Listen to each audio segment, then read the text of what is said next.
have Koko. Koko is a 9-month-old cavoodle, and she's never been in this area before.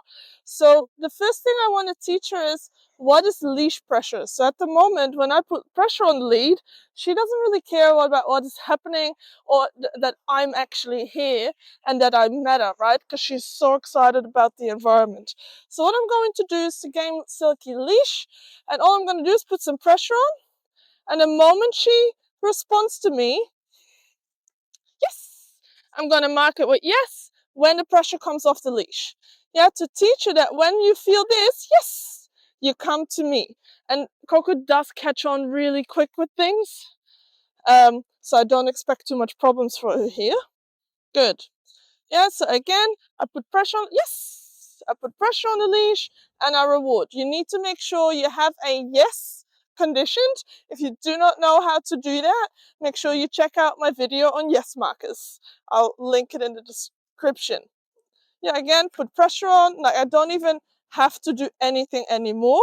Yeah, I go pressure, yes, good.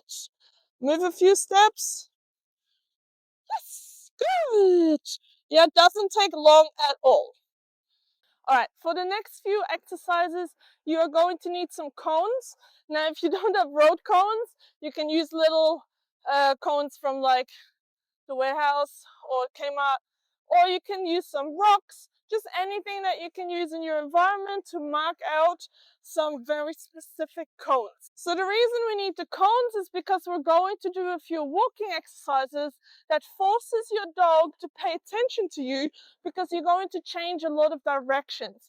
So what we tend to do when we walk our dog is we walk and they just are at the front and we kind of follow the dog and they don't pay attention to us. I don't want that. So what we're going to do is teach the dog, hey, it's worth it paying attention to me. Okay, so the first exercise we're going to do is the spiral, which is originally from rally obedience. I'm going to start at the first cone and walk a whole lap around all the cones. And every time I'm going to make the circle a little bit smaller, and I'm going to have her on my inside, that every time I do a turn, I'm walking into her, which means she has to move for me. Okay? So Alright, I just have to do a voice over here because the wind was so bad. As you can see at the beginning here, she isn't really paying attention and she's like jumping to the sides and all that kind of stuff. And as we keep making the circle smaller and surprising her with the directions we're going into, you see that engagement pick up. Like, look how much she's looking at me now. She's not jumping around as much and she's actually paying attention to where we're going. all right, the next one is all about teaching your dog to stop when you stop. Yeah, so we're teaching auto stops. I like to use cones, just gives you a little bit of a marker of when to stop. We're basically going to walk, and every time I come to a halt, I ask for a sit, and at the moment I'm luring her with my hand, and then I say yes, she gets a treat, and then we carry on walking again.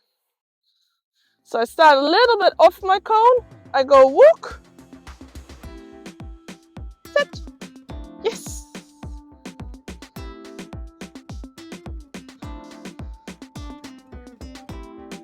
Koko, sit, yes, good. Sit, good.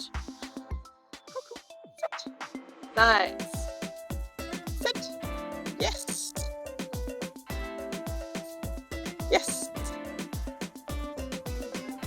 yes, good. From there, we are going to go into pace changes. So with pace changes, I mean your dog needs to match your pace. So what I'm going to do, every cone, I'm going to swap my pace. Now these are quite close by for the sake of filming, so stretch them out a little bit when you do it yourself.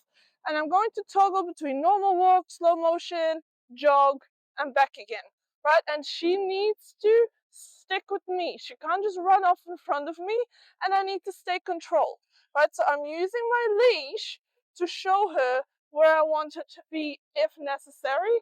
And I could add the auto stops I was doing in the previous one to this as well. Come on. Alright, so here you see me cycle through different paces. So I'm starting with a normal pace right here, and then I'm going into slow motion, into sprint, or it's a jog really, isn't it? And then I am come back in the screen with a normal pace, and look, her head is constantly looking up at me, paying attention to what I'm doing. And Coco's a real people pleaser. Like, I'm not saying this is going to be the same with every dog you do this with. And you obviously don't do this on a normal sniff walk, but this is a training exercise to teach your dog that when the lead is on and we're out, doesn't mean I disappear, that I don't matter, which for a lot of dogs is the case. They just have their own thing, they're doing the sniffs, and you're just holding the lead and not doing much else. And we don't like that. A really good exercise to keep your dog focused on you is to weave with them, because they have no idea what direction you're going in. So you can make this as hard and easy as you like. Harder is putting the cones closer together. Easier is pushing them further apart. And then you could add pace changes if you wanted to. All right, so give this a go. Right, I can go quite drastically. She has to pay attention to where I am going. She can't just walk straight ahead. Right, so this is all about leash communication again. All that we're doing here is learning how to communicate with our dogs on lead. Good girl.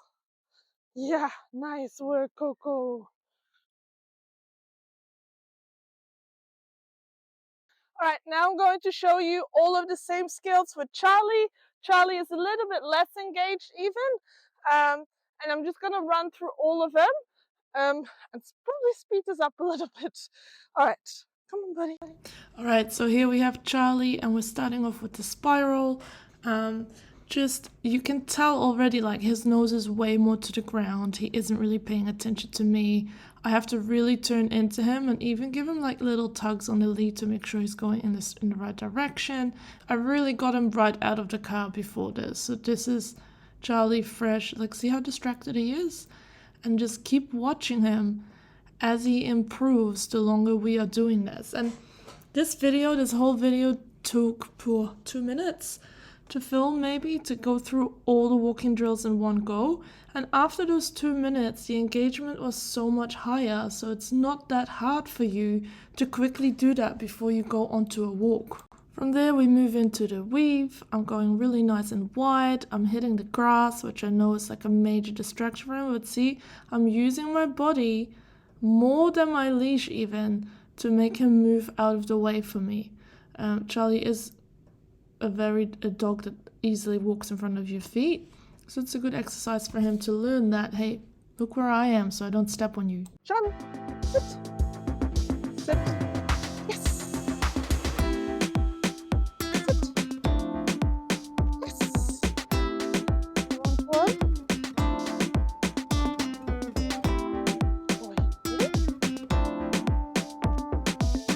Charlie, sit.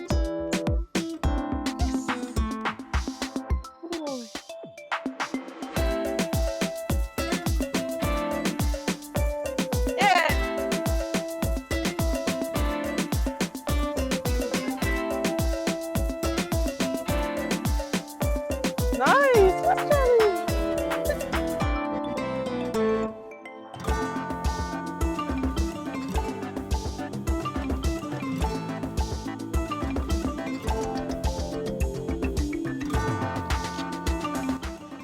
Alright, I would love to hear what is your favorite walking drill in this video. Please comment it below. I hope this helps you on your loose leash walking journey, and I'll see you next time. Bye!